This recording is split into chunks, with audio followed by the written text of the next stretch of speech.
আসসালামু আলাইকুম। মামনির রান্নাঘরে সবাইকে স্বাগতম।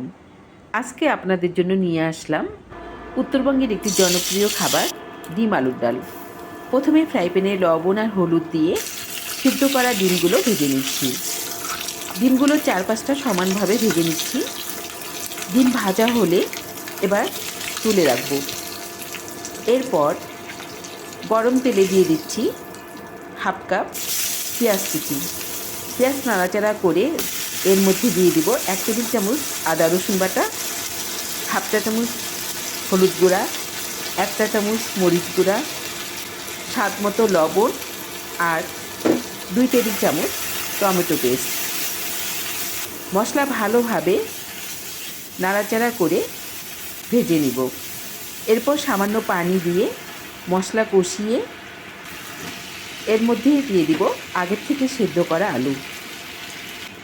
আলু আর মশলা ভালোভাবে মিশিয়ে নিয়ে 1 কাপ গরম পানি দিয়ে আবারও ঢেকে 5-6 মিনিটের জন্য রান্না করব।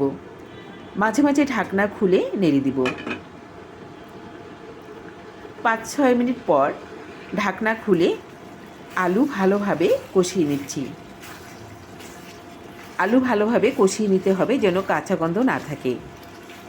আলু কষানো হয়ে গেলে দিয়ে দিচ্ছি 2 কাপ গরম পানি আর ভেজে রাখা ডিম। ডিম আলু ভালোভাবে মিশিয়ে কিছুক্ষণ পর এর উপরে ছড়িয়ে দিব 1 চা চামচ গরম মশলা।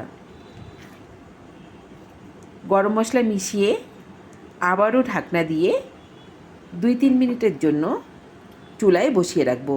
আমার রান্না শেষ, এবার চুলাটা নিভিয়ে দিচ্ছি।